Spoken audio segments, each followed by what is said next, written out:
What if one of the most influential inventions in human history began as an accidental discovery by people searching for something completely different?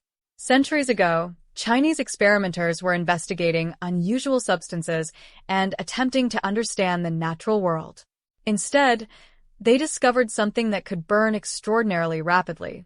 That discovery became known as gunpowder, and its impact would reach far beyond weapons. It would change warfare, mining, engineering, transportation, and eventually the political map of the world. But what exactly is gunpowder, and how did humans learn to produce it? To understand that story, we have to go back more than 1,000 years.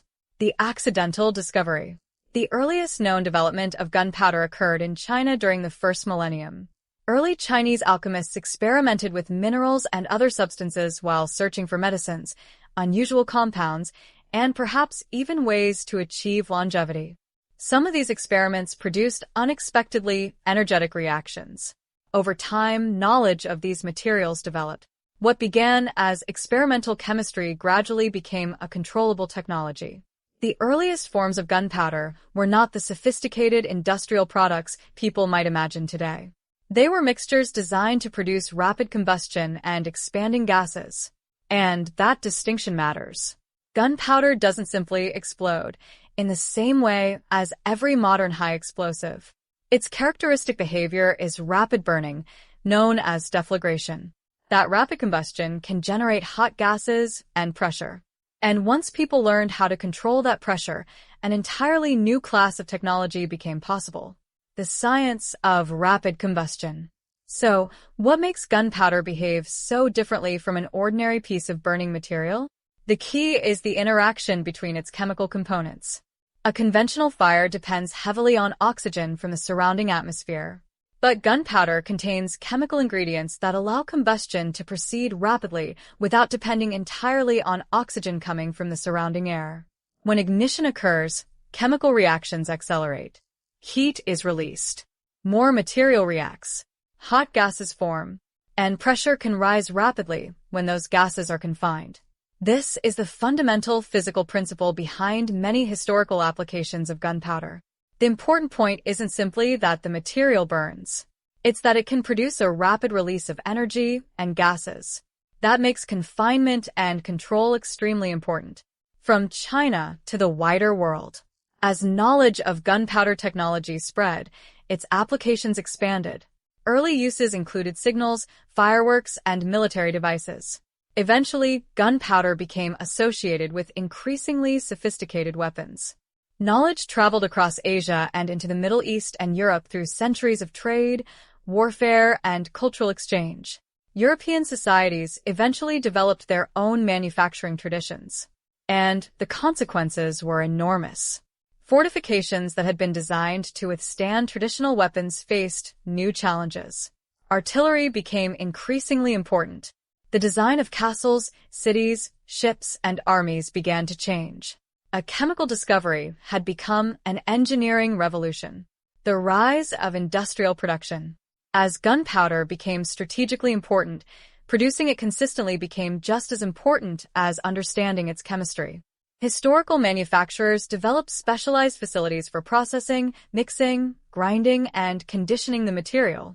Production became increasingly standardized. The objective was consistency.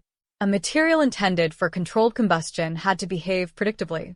Changes in composition, particle characteristics, moisture, and processing could affect performance. As industrial chemistry advanced, manufacturing became more controlled and specialized. This transformation illustrates an important principle in technological history. Discovering a material is one thing. Learning to produce it consistently at scale is something else entirely. Why particle size and condition matter. There is another fascinating scientific principle behind historical gunpowder. The physical form of a reactive material can influence how rapidly it burns. More exposed surface can allow chemical reactions to proceed differently from a large compact mass. That means manufacturing wasn't simply about putting ingredients together. The physical characteristics of the finished material mattered too. Historical producers therefore developed methods to control the physical form and consistency of gunpowder. This is one reason gunpowder production eventually became a specialized industrial craft rather than something that could be treated as ordinary household chemistry. Gunpowder changes warfare.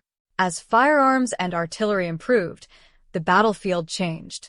Projectile weapons became increasingly powerful. Large fortifications required new defensive designs. Naval warfare changed as ships carried increasingly capable artillery. Armies also began reorganizing around firearms and artillery. The consequences extended beyond the battlefield. Military technology influenced government finances, trade networks, manufacturing, and international competition. In other words, gunpowder didn't merely create a new weapon. It helped reshape entire societies. Beyond war. But gunpowder's story isn't only about warfare. Its ability to generate rapidly expanding gases also found important uses in civilian engineering. Gunpowder was used historically in mining and excavation. It helped people break through difficult rock and extract resources. That contributed to the development of roads, tunnels, mines, and other infrastructure. And then there was fireworks. The same fundamental chemistry that could produce destructive force could also create spectacular displays of light and sound. Fireworks became an important cultural tradition in many parts of the world. So one discovery eventually produced two very different legacies: destruction and celebration. Why modern powders are different. Today, the term gunpowder can be misleading because modern propellant technologies have evolved considerably. Traditional black powder belongs to a different technological era from many modern smokeless propellants. Modern propellants can be engineered for different burning characteristics and applications. This development reflects centuries of advances in chemistry, materials science, manufacturing, and engineering. The basic historical lesson remains the same. Controlling combustion requires more than simply finding a substance that burns. It requires understanding how chemistry, pressure, heat, physical structure, and confinement interact. The bigger story. Gunpowder is often described as one of the great inventions of history. But perhaps the more interesting story is how humans learned to control a chemical reaction. A discovery made during ancient experimentation became a technology. That technology became an industry. The industry changed warfare. Warfare influenced politics and economics. And eventually, the same scientific principles contributed to mining, engineering, and cultural traditions such as fireworks. Few materials have had such a complicated legacy. The simple answer. So, how is gunpowder made? Historically, it was produced by combining specific chemical substances and processing them into a material capable of rapid combustion. But the real story isn't the recipe. It's the science and history behind the discovery. Gunpowder demonstrated that chemical energy could be converted into rapidly expanding gases and useful mechanical force. Once humans learned to control that phenomenon, the consequences were enormous. From ancient Chinese experiments to medieval battlefields, industrial mining, modern engineering, and spectacular fireworks, gunpowder became far more than a chemical mixture. It became a turning point in human history. And perhaps that's what makes its story so fascinating. A discovery that began with curiosity about chemistry ultimately changed the way humans fought, built, traveled, and celebrated.